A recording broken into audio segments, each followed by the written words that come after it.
The Sabarmati report को theatre में आए 1 सप्ताह हो चुका है और मूवी को लेके लोगों के अलग अलग व्यू पॉइंट्स हैं। कुछ लोग इसको अच्छी बता रहे हैं, कुछ लोग इसको प्रोपोगेंडा बता रहे हैं। तो आखिर ये मूवी है क्या, रियल है या प्रोपोगेंडा है या कोई नैरेटिव सेट किया गया फिर से एक बार? तो इस बात को जानने के लिए हम लोग इस मूवी को कंपेयर करेंगे कश्मीर फाइल्स के साथ। आप लोगों ने कश्मीर फाइल्स देखी है, देखी ही होगी। कश्मीर फाइल जब आप देख के निकले थे या फिर आपने OTT पे देखी तो उसके बाद आपके माइंड में एक इम्पैक्ट होगा कि आखिर कश्मीर में ऐसा कैसे हो गया होगा, गवर्नमेंट क्या कर रही थी, कुछ तो किया होगा किसी न किसी ने, और ऐसा हो कैसे सकता है, कुछ ऐसा माइंड में इम्पैक्ट होगा। और दूसरी तरफ अगर आप लोग साबरमती रिपोर्ट देख के आए तो उसके बाद आपके माइंड में आप क्या क्वेश्चंस लेके आए थे बाहर? आप लोग खुद सोचिए कि आपके माइंड में पहला क्वेश्चन क्या था। हिंदी इंग्लिश वाला झगड़ा, या फिर हीरो सच को सामने लाने के लिए पागल हो जाता है, या विक्रांत मैसी और राशि खन्ना के बीच की जुगलबंदी? मतलब आपके माइंड में पहला सवाल क्या होगा जो आपके क्लिक हुआ होगा? आपको खूब अच्छे से पता होगा।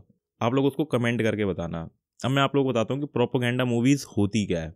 जैसी कश्मीर फाइल्स थी, जब आप लोग बाहर आए थे आपके माइंड में इम्पैक्ट था, आपके दिमाग में उस टाइम का कश्मीर का सिनेरियो चल रहा था, आप लोग समझ पा रहे थे और सोचने की कोशिश भी कर रहे थे कि उस टाइम क्या हुआ होगा। बट इस मूवी के साथ आप लोग जब बाहर निकलते हैं आपके माइंड में कुछ नहीं होता है। 20 मिनट के अंदर इन्होंने साबरमती की पूरी रिपोर्ट क्लोज कर दी। बड़े ही ईजी तरीके से इन लोगों ने इस मूवी के अंदर ये बात सेट कर दी लोगों के माइंड में कि फाइनली साबरमती रिपोर्ट एक न्यूज़ चैनल की वॉर थी। वो जो ट्रेन जलाई गई उससे कोई मतलब नहीं था। एक्चुअल जो वॉर आपको मूवी में दिखाई दी जा रही है वो ऐसा लग रहा है कि किसी न्यूज़ चैनल के बीच में वॉर चल रही है। सही और गलत की वो न्यूज़ चैनल ही डिसाइड कर रहा है, और वो न्यूज़ चैनल कौन सा है आप लोग बहुत अच्छे से जानते हैं। तो उसको कमेंट करके खुद बताना कि न्यूज़ चैनल कौन है और उस टाइम का जो एंकर आपको दिखाई दे रहा है वो कौन था उस टाइम पे। इन शॉर्ट मेरे पॉइंट ऑफ व्यू से जब मैंने ये मूवी देखी तो मुझे एंड में मूवी ख़त्म होने के बाद बस एक ही चीज़ समझ आ रही थी कि इस मूवी के अंदर जो रियल और एक्चुअल जो दिखाना था वो इन्होंने मिस कर दिया, या फिर कुछ ज़्यादा ही कंप्रेस करके स्पीड फॉरवर्ड में दिखा दिया।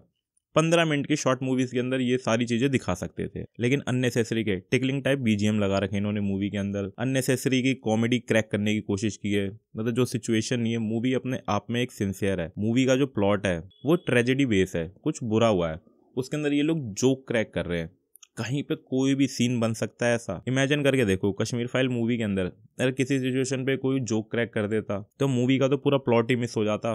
और सेम ऐसा ही हुआ है। और जो लास्ट और एंड का सीन है इसका, यानी क्लाइमैक्स है, वो तक डिफाइन नहीं है। इनफैक्ट जो चीज़ है वो क्लियर होनी चाहिए। मुझे लगता है ये मूवी बस इलेक्शन का प्रोपोगेंडा है।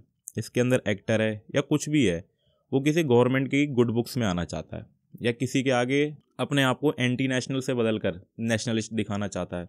यही कुछ चीज़ें जो इस मूवी के अंदर थोड़ी नहीं बहुत ज़्यादा अनोइंग थी। तो आप लोग खुद बताना, जब आप लोग ये मूवी देखकर बाहर आए तो आप लोगों के माइंड में सबसे पहला सवाल कौन सा क्लिक हुआ?